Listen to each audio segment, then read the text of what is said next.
राधे राधे दोस्तों, आप सभी का कान्हा एजुकेशन चैनल में स्वागत है। दोस्तों कान्हा एजुकेशन दोस्तों आज राजस्थान जीके के अंदर दोस्तों जो पशुधन है दोस्तों इस पशुधन के ऊपर क्लास लेकर आया है। दोस्तों इस क्लास के अंदर हम दोस्तों जो पशुधन से प्रश्न आते हैं आपके बीएसटीसी एग्जाम में, हमने दोस्तों पिछले 2009 या 10 से लेकर दोस्तों 2022 तक का आपका पेपर एनालिसिस किया है जीके का। उसके अंदर दोस्तों जो पशुधन से प्रश्न आते हैं उनके महत्वपूर्ण तथ्य लेकर आए हैं। दोस्तों यदि प्रश्न बनेगा तो इसी क्लास से प्रश्न बनेगा पशुधन का ऊपर। दोस्तों तो पशुधन के ऊपर जो प्रश्न बनेंगे इसी क्लास से बनेंगे, इसलिए ये क्लास आपको देखनी जरूरी है। दोस्तों यदि इस क्लास को देखते हो दोस्तों तो पशुधन से आपका एक प्रश्न सही हो जाएगा। कितना दोस्तों? जो पशुधन से एक प्रश्न आता है वो प्रश्न आपका क्या है दोस्तों, सही हो जाएगा। अब हम शुरुआत करते हैं हमारे पशुधन को लेकर। तो दोस्तों जो पशुधन है इस पशुधन की हम शुरुआत करते हैं दोस्तों। तो राज्य में जो पशु गणना है दोस्तों वो पशु गणना कितने वर्षों बाद होती है?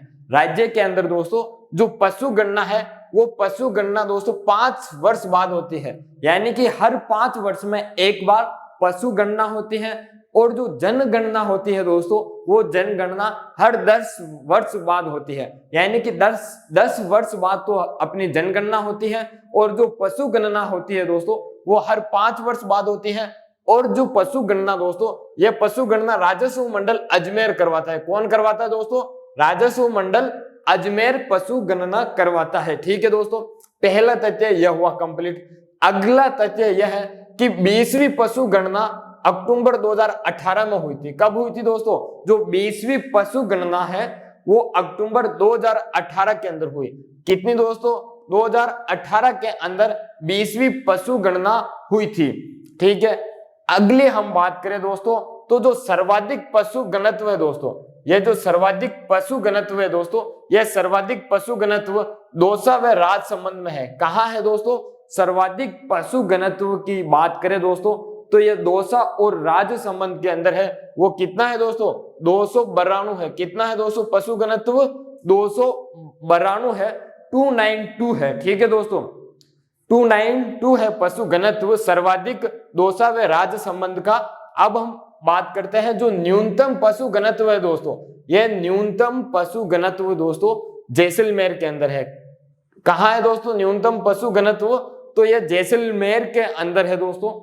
यदि क्लास दोस्तों आपको पसंद आती है तो क्लास को क्या है लाइक कर देना, और आपको क्लास समझ में आती है तो कमेंट कर देना दोस्तों, और आपके दोस्तों तक भी शेयर कर देना दोस्तों। यदि चैनल पर नए हो तो चैनल को क्या है दोस्तों सब्सक्राइब कर देना। ठीक है दोस्तों, क्योंकि दोस्तों आपके लिए मैं मेहनत कर रहा हूं ना, तो इसी प्रकार से आप भी मेहनत कर रहे हो। आपका सपना है बीएसटीसी 2023 के अंदर सिलेक्शन लेना, और हमारा सपना है कि आपको बीएसटीसी के अंदर क्या है दोस्तों सिलेक्शन करवाना। ठीक है दोस्तों, यदि आप और हमें मिलकर काम करेंगे तो आपका क्या है दोस्तों बीएसटीसी के अंदर सिलेक्शन हो जाएगा। तो अब हम बात करते हैं कि जो सर्वाधिक ऊन उत्पादक वाला जिला है राजस्थान के अंदर, सर्वाधिक ऊन उत्पादक वाला जो जिला है राजस्थान के अंदर दोस्तों, पहला जिला है जोधपुर। कौन सा है दोस्तों? जोधपुर है। और जोधपुर के बाद दोस्तों बीकानेर आता है। कौन आता है दोस्तों? बीकानेर आता है। यानी कि सर्वाधिक ऊन उत्पादक वाला जिला राजस्थान के अंदर पहला जिला है जोधपुर। जोधपुर के बाद बात करूं तो दोस्तों दूसरा नंबर पर आता है बीकानेर। ठीक है, न्यूनतम ऊन उत्पादक वाला जिला दोस्तों, जो न्यूनतम ऊन उत्पादक वाला जिला है दोस्तों, यह जिला कौन सा है? तो यह जिला दोस्तों झालावाड़ है। कौन सा जिला है दोस्तों? तो यह जो जिला है दोस्तों झालावाड़ है। ठीक है दोस्तों, ये जो जिला है वो झालावाड़ है। दोस्तों राजस्थान की कामधेनु किसे कहा जाता है? जो राजस्थान की कामधेनु दोस्तों, ये कामधेनु किसे कहा जाता है दोस्तों? तो राजस्थान की कामधेनु दोस्तों राठी गाय को कहा जाता है। किसको दोस्तों? तो कामधेनु दोस्तों राठी गाय को कहा जाता है। ठीक है, भारत की मेरिनो किसे कहा जाता है दोस्तों? जो भारत की मेरिनो है दोस्तों, ये मेरिनो किसे कहा जाता है? तो दोस्तों ये मेरिना किसको कहा जाता है दोस्तों? तो चोकला भेड़ को कहा जाता है। किसको कहा जाता है दोस्तों? चोकला भेड़ को कहा जाता है भारत की मेरिनो। ठीक है दोस्तों, अगला जो हमारा तथ्य है कि देश की पहली क्या दोस्तों, देश की पहली कामधेनु शोध पीठ पशु विश्वविद्यालय बीकानेर के अंदर है दोस्तों। जो देश की पहली कामधेनु शोध पीठ है दोस्तों, वो शोध पीठ कहाँ है दोस्तों? पशु विश्वविद्यालय बीकानेर के अंदर है। कहाँ है दोस्तों? पशु विश्वविद्यालय बीकानेर के अंदर है। देश की पहली कामधेनु शोध पीठ दोस्तों वो पशु विश्वविद्यालय बीकानेर के अंदर है दोस्तों। अब हम बात करते हैं अगले तथ्य पर दोस्तों। अगला तथ्य यह है कि जो राष्ट्रीय कामधेनु आयोग है दोस्तों, इस राष्ट्रीय कामधेनु आयोग की स्थापना दोस्तों कब हुई थी? 6 फरवरी 2019 को हुई थी। जो राष्ट्रीय कामधेनु आयोग है दोस्तों, इस राष्ट्रीय कामधेनु आयोग की जो स्थापना है दोस्तों, यह स्थापना 6 फरवरी 2019 को हुई थी। ठीक है दोस्तों। अगला जो हमारा तथ्य है कि जो ऊंट है, इस ऊंट को राज्य पशु घोषित किया गया है। तो इस ऊंट को राज्य पशु घोषित कब किया गया है दोस्तों? बताइए। इसका उत्तर मैं आपको दोस्तों अंत में बताऊंगा। तब तक आप इसका उत्तर क्या है दोस्तों कमेंट बॉक्स के अंदर कमेंट करके बताएंगे। इसलिए मैं यहाँ पर नहीं लिखा। यदि मैं यहाँ पर लिखता तो आप क्या है अंदर वीडियो से देखकर बता देते कि सर इस दिन घोषित किया था, इसलिए मैंने यहाँ पर इसको नहीं लिखा। ये प्रश्न आपके लिए है दोस्तों। क्या है कि जो राज्य पशु ऊंट है दोस्तों, इसे घरेलू श्रेणी के अंदर घोषित किया था। तो इसे कब घोषित किया गया, यह आपको कमेंट बॉक्स के अंदर कमेंट करके बताना है दोस्तों। ठीक है। अब हम अगले तथ्य की बात करें तो जो भामाशाह बीमा योजना है दोस्तों, भामाशाह बीमा योजना जो प्रारंभ हुई थी दोस्तों, भामाशाह पशु बीमा योजना दोस्तों, ये जो प्रारंभ हुई थी, यह प्रारंभ हुई थी दोस्तों 23 जुलाई 2016 को। कब प्रारंभ हुई थी दोस्तों? 23 जुलाई 2016 को। 23 जुलाई 2016 को क्या है दोस्तों प्रारंभ हुई थी भामाशाह बीमा योजना। ठीक है दोस्तों। जो गोपालन विभाग है दोस्तों, इस गोपालन विभाग की स्थापना कब हुई थी दोस्तों? तो जो गोपालन विभाग है इसकी स्थापना 13 मार्च 2014 को हुई थी। कब हुई थी दोस्तों? गोपालन विभाग की स्थापना दोस्तों। तो गोपालन विभाग की स्थापना दोस्तों 13 मार्च 2014 को हुई थी। कब हुई थी दोस्तों? 13 मार्च 2014 को हुई थी दोस्तों। जो पशुधन विकास नीति है दोस्तों, पशुधन विकास नीति है दोस्तों, इस नीति के अंदर यह है कि जो पशुपालक है और जो पशु है दोस्तों, इनके लिए क्या है दोस्तों, जो विकास किया जाता है, उन विकास के लिए एक नीति बनाई है कि जो पशुधन विकास नीति है दोस्तों, ये नीति दोस्तों 2009 और 2010 के अंदर लागू की गई थी। कब की गई थी दोस्तों? जो पशुधन विकास नीति है, पशुधन विकास नीति को 2009 और 10 के अंदर लागू की गई थी। 2009-10 के अंदर लागू की गई थी दोस्तों। अगला जो तथ्य है पशुधन से लेकर दोस्तों, तो अब हम बात करते हैं दोस्तों जो मुख्यमंत्री पशुधन निःशुल्क दवा योजना है दोस्तों, मुख्यमंत्री पशुधन निःशुल्क दवा योजना दोस्तों, ये कब प्रारंभ की गई? जो पशुधन मुख्यमंत्री निःशुल्क दवा योजना है दोस्तों, ये कब प्रारंभ की गई दोस्तों? तो ये जो प्रारंभ की गई 15 अगस्त 2012 को की गई दोस्तों। कब की गई? 15 अगस्त 2012 को प्रारंभ की गई थी दोस्तों। यदि परीक्षा में ऐसा पूछा जाए कि जो मुख्यमंत्री पशुधन निःशुल्क आरोग्य योजना है दोस्तों, जो पशुधन निःशुल्क आरोग्य योजना है दोस्तों, तो वो कब प्रारंभ की गई दोस्तों? तो वो जो प्रारंभ की गई थी दोस्तों, वो भी 15 अगस्त 2012 को की गई थी। कब की गई थी दोस्तों? 2012 को, 15 अगस्त 2012 को जो पशुधन निःशुल्क जो आरोग्य योजना है, इसे दोस्तों कब लागू किया गया? 15 अगस्त 2012 को लागू किया गया दोस्तों। दोस्तों मेहनत आपको करनी पड़ेगी। यदि आपने सपना देखा है कि हम भी बीएसटीसी के अंदर क्या है दोस्तों सिलेक्शन ले, तो उस सपने को पूरे करने के लिए दोस्तों आपको एक बार जी जान लगानी पड़ेगी दोस्तों। और जी जान आप लगाओगे, उसके लिए दोस्तों जो मैटर है वो मैटर कान्हा एजुकेशन के द्वारा आपको दिया जा रहा है कि परीक्षा में इस प्रकार से पढ़ो।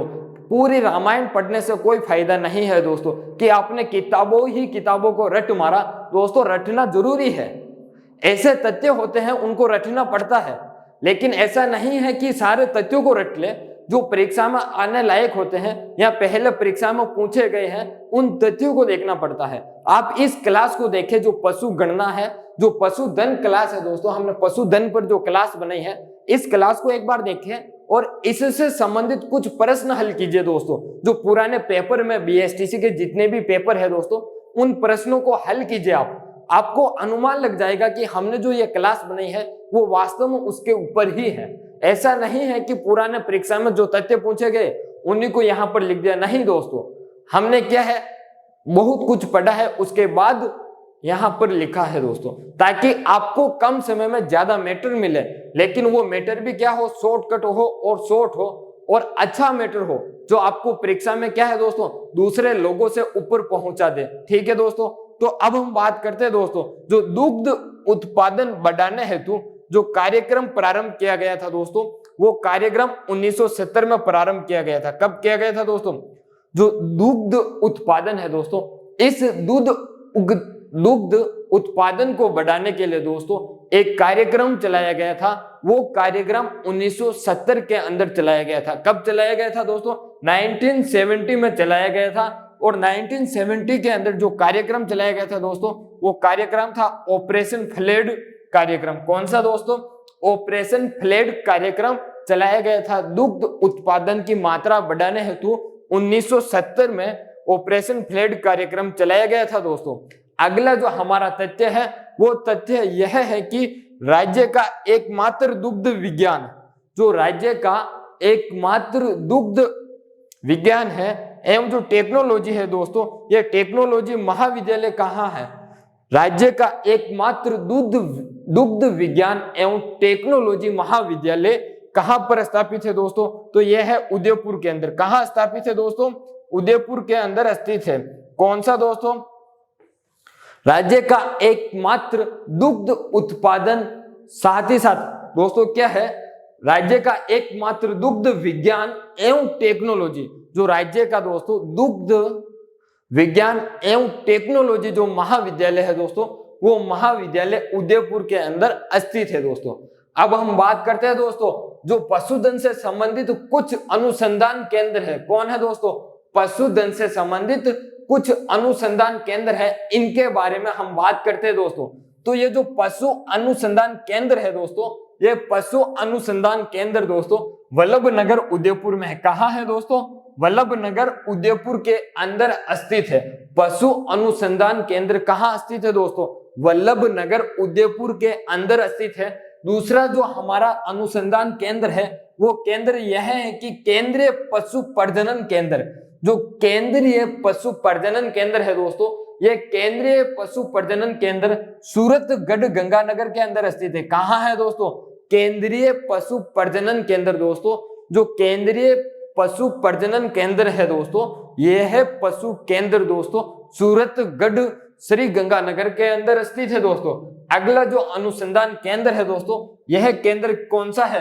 राष्ट्रीय उष्ण अनुसंधान केंद्र।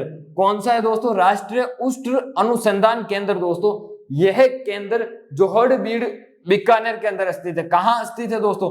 राष्ट्रीय उष्ण अनुसंधान केंद्र दोस्तों जो है वो जोहड़बीड़ बीकानेर के अंदर स्थित है दोस्तों। अगला जो हमारा अंतिम अनुसंधान केंद्र है दोस्तों, यह केंद्र है कि पश्चिमी क्षेत्रीय बीकानेर पश्चिमी क्षेत्रीय बकरी अनुसंधान केंद्र दोस्तों, जो पश्चिमी क्षेत्रीय बकरी अनुसंधान केंद्र है दोस्तों, यह केंद्र दोस्तों कहाँ स्थित है? अविका नगर टोंक के अंदर। कहाँ स्थित है दोस्तों? अविका नगर टोंक के अंदर स्थित है। पश्चिमी क्षेत्रीय बकरी अनुसंधान केंद्र है दोस्तों, वो केंद्र अविका नगर टोंक में स्थित है दोस्तों। अब कुछ पशु है और उनकी नस्लें है दोस्तों। परीक्षा में बार बार जो आपके बीएसटीसी एग्जाम में दोस्तों जो प्रश्न पूछा जाता है, वो प्रश्न दोस्तों यहां से पूछा जाता है कि प्रमुख नस्ल है। कौन सी नस्ल है दोस्तों? प्रमुख नस्ल है, ये बताना है। तो दोस्तों जो बकरी है, इस बकरी की प्रमुख नस्ल कौन सी है दोस्तों? एक बार ध्यान देना, छोटा सा ध्यान दोगे आप तो भी ये नस्ल आपको याद हो जाएगी परीक्षा तक। तो यदि ज्यादा ध्यान दिया तो लंबे समय तक आपको याद रह सकती है दोस्तों। तो जो बकरी है, इस बकरी की दोस्तों जो प्रमुख नस्ल है वो देखना। एक तो कौन सी दोस्तों? लोही है, दूसरी जखराना है, तीसरी पर्वतश्री है, चौथी शेखावटी है। कौन सी है दोस्तों? लोही है, जखराना है, पर्वतश्री है, शेखावटी है। ठीक है दोस्तों। जो अश्व है दोस्तों, इस अश्व की प्रमुख नस्ल कौन कौन सी है? जो घोड़ा होता है दोस्तों, जो अश्व होता है, इसकी प्रमुख नस्ल कौन सी है? तो इधर देखना आप, एक तो मालानी है, दूसरी काठियावाड़ी है। कौन सी है दोस्तों? मालानी और काठियावाड़ी अश्व की प्रमुख नस्ल है दोस्तों। अब हम बात करते हैं दोस्तों, ये जो भेड़ है, इस भेड़ की प्रमुख नस्ल कौन सी है दोस्तों? तो ध्यान देना इधर, मालपुरी, चोकला, मगरा, जैसलमेरी, मारवाड़ी और मेरिनो। तो भेड़ की प्रमुख नस्लें कौन सी है दोस्तों? मालपुरी, चोकला, मगरा, जैसलमेरी, मारवाड़ी और मेरिनो है। ठीक है दोस्तों, एक बार और देखिए, जो भेड़ है इस भेड़ की नस्लें मालपुरी, चोकला, मगरा, जैसलमेरी, मारवाड़ी, मेरिनो दोस्तों। सबसे ज्यादा यदि प्रश्न पूछा गया है प्रमुख नस्ल से तो बकरी और भेड़ से, और यदि मिलान का प्रश्न पूछा गया है दोस्तों तो बकरी, भेड़ और गाय का तो अधिकतर पूछा गया है। उसके बाद कभी अश्व आ जाता है तो कभी ऊंट आ जाता है। क्या है दोस्तों, प्रश्न आ जाता है कि सही युग्म का चयन कीजिए, तो उसके अंदर एक तरफ क्या है दोस्तों, नस्ल दे रखी होती है, एक तरफ पशु दे रखा है। तो इसके अंदर जो सबसे ज्यादा पूछा जाता है मिलान के अंदर, तो बकरी, भेड़ और गाय तो फिक्स होते ही होते हैं। फिर अगला जो ऑप्शन होता है या तो अश्व का होता है या ऊंट का होता है। ठीक है दोस्तों, तो अब हम बात करते हैं जो गाय है, इस गाय की प्रमुख नस्ल कौन सी है दोस्तों? एक तो गिर नस्ल है। कौन सी दोस्तों? इस गिर के अंदर दो नस्लें पाई जाती हैं। जो गिर नस्ल है वो मुख्य नस्ल है, इसके अंदर दो नस्लें पाई जाती हैं, एक तो रेंडी पाई जाती है, दूसरी अजमेरी। कौन सी दोस्तों? रेंडी और अजमेरी पाई जाती है। एक नस्ल है दोस्तों थार पाकर, अगली नस्ल राठी और मालवी। तो दोस्तों गाय के अंदर जो नस्ल है गिर, रेंडी, अजमेरी, थार पाकर, राठी, मालवी है। और दोस्तों अंतिम प्रमुख नस्ल, वो नस्ल है ऊंट, बीकानेरी, जैसलमेरी, सिंधी, अलवरी दोस्तों। तो ऊंट के अंदर कौन सी नस्ल है दोस्तों? बीकानेरी, जैसलमेरी, सिंधी और अलवरी नस्ल है दोस्तों। ठीक है, ये तो हुई आपकी नस्ल कंप्लीट दोस्तों। आप यदि स्क्रीनशॉट लेना चाहते हो तो पहले स्क्रीनशॉट ले ले, हम बाद में जो आपको प्रश्न दिया था वो प्रश्न बताएंगे कि ऊंट को राज्य पशु घोषित कब किया गया था। मुझे पता है कि आपने कमेंट बॉक्स के अंदर जवाब दिया है, लेकिन फिर भी बता दूंगा। पहले आप इसका स्क्रीनशॉट लें, इसके बाद ही मैं बताऊंगा दोस्तों। ठीक है, स्क्रीनशॉट ले ले एक बार। हाँ तो दोस्तों, अब स्क्रीनशॉट भी आपने ले लिया, तो अब मैं बता देता हूं जो आपके मन की ख्वाहिश थी कि सर आप ही उत्तर दे। तो दोस्तों उत्तर है कि 30 जून, कब है दोस्तों? 30 जून 2014 को, 30 जून 2014 को क्या है दोस्तों, ऊंट को राज्य पशु का दर्जा दिया था और बीकानेर के अंदर दिया था। कब दिया था दोस्तों? जो ऊंट है, इस ऊंट को दोस्तों 30 जून 2014 को, दोस्तों देखना 30 जून 2014 को बीकानेर के अंदर जो है ऊंट है उसको राज्य पशु का क्या दिया दोस्तों? दर्जा दिया था। क्या दिया था दोस्तों? दर्जा दिया गया था दोस्तों। और इसकी जो घोषणा है दोस्तों, वो घोषणा कब की गई थी दोस्तों? तो जो घोषणा की गई थी वो घोषणा दोस्तों 19 सितंबर को की गई थी। 19 सितंबर 2014 को की गई थी दोस्तों। कब की गई थी? 19 सितंबर 2014 को तो घोषणा की गई थी ऊंट राज्य पशु होगा। ठीक है, लेकिन जो इसे दर्जा दिया गया था वो 30 जून 2014 को दर्जा दिया गया था दोस्तों। ठीक है, और सबसे ज्यादा ऊंट दोस्तों बीकानेर के अंदर होते हैं, राजस्थान में। कहा दोस्तों? सबसे ज्यादा ऊंट बीकानेर के अंदर होते हैं। और सबसे कम ऊंट की बात करूं दोस्तों, सबसे ज्यादा है। ठीक है दोस्तों, यह तो है ज्यादा। अब हम कम की बात करते हैं दोस्तों, तो कम दोस्तों सबसे ज्यादा ऊंट प्रतापगढ़ में पाए जाते हैं। और इसके साथ ही साथ दोस्तों अब तो आपके नए 19 जिले भी गठित हो चुके हैं दोस्तों। तो ये जो तथ्य है बीकानेर और प्रतापगढ़, इसमें भी अंतर आ सकता है। प्रतापगढ़ की जगह कोई और नाम आ सकता है कम का, लेकिन जो अधिक का नाम है वो तो बीकानेर ही रहने वाला है। ठीक है दोस्तों, ये तो हुई आपकी क्लास समाप्त दोस्तों। यदि आपने क्लास को लाइक नहीं किया है दोस्तों तो लाइक कर दे। आपका मन हो कि हम तो लाइक ना करें, अनलाइक करें, तो अनलाइक भी कर दे, लेकिन करना तो कुछ ना कुछ है आपको दोस्तों। और कमेंट बॉक्स के अंदर कमेंट भी कर दे। और दोस्तों क्या है, इसके साथ ही साथ आपको दोस्तों धन्यवाद कहता हूं कि आपने जो समय दिया है उसके लिए धन्यवाद दोस्तों। आपका कीमती समय है और कीमती समय में दोस्तों ये क्लास भी आपके कीमती होगी। ठीक है दोस्तों, चैनल पर नए हो तो चैनल को सब्सक्राइब कर देवे, धन्यवाद आपका।